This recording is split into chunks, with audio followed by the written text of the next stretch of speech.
સુરત જિલ્લામાં કેમિકલ માફિયાની બેફામ પ્રવૃત્તિના કારણે ફરી એકવાર કીમ નદીમાં ઝેરી કેમિકલ છોડવામાં આવ્યું હોવાનો મામલો સામે આવ્યો છે। ઝેરી પ્રદૂષણને કારણે મોટી સંખ્યામાં માછલીઓના મોત થતાં સ્થાનિક ખેડૂતોને પ્રકૃતિ પ્રેમીઓમાં ભારે રોષ જોવા મળ્યો છે। અનેકવાર આવી ઘટનાઓ ઘટવા છતાં પણ જવાબદાર સામે પગલાં ન લેવાતા તંત્રની નિષ્ફળતા પર પણ પ્રશ્નચિહ્ન ઊભો થઈ રહ્યો છે। જોડાયેલો છું, હું ખેડૂત છું પોતે, એટલે મને પ્રકૃતિ સાથે પ્રેમ રહ્યો એ વાત 100% વાત સાચી છે।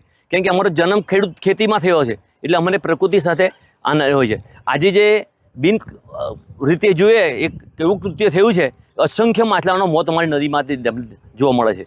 સાહેબ, આપણે હૃદયદ્રાવક ઘટના છે, આનો દુઃખ એવું અમે વ્યક્ત કરીએ તો કહીએ તો કોને કહીએ એવી પરિસ્થિતિમાં છે, કેમ કે સાંભળનારું કોઈ છે નથી। અંધેરી નગરીને ગંડુ રાજા જેવું કામકાજ છે અહીંયા ગાડી। બાબા કઈ નદી? કીમ નદી છે, જે 3 તાલુકાનો જીવાદોરી સંબંધ છે। માંગરોળ, ઓલપાડ અને હાસોડ તાલુકાનો જીવાદોરી સંબંધ છે સાહેબ। ને જ્યાં સુધી પ્રકૃતિનું જતન નહીં થશે ને સાહેબ, ત્યાં સુધી પ્રકૃતિ તમને છોડવાની નથી। અત્યારે જે પરિસ્થિતિ છે પ્રકૃતિને લીધે જ છે। ઘટના બને છે આવી વર્ષમાં 1-2 વખત? ના, વારંવાર ઘટના બને છે।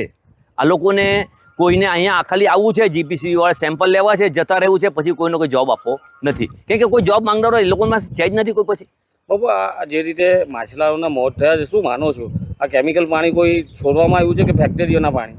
સાહેબ, હવે આ ફેક્ટરીનું પાણી હોઈ શકે અથવા તો કોઈ કેમિકલ ખાલી કરવું હોય, બેમાંથી એક આનો એ છે, બીજું કોઈ રીઝન છે નથી। તપાસ થતી નથી? તપાસ થતો જ નથી, કોઈ આવે ખાલી એ લોકો જુઓ સેમ્પલ લઈ જાય છે। અત્યાર સુધી કયો રિપોર્ટ આપ્યો છે?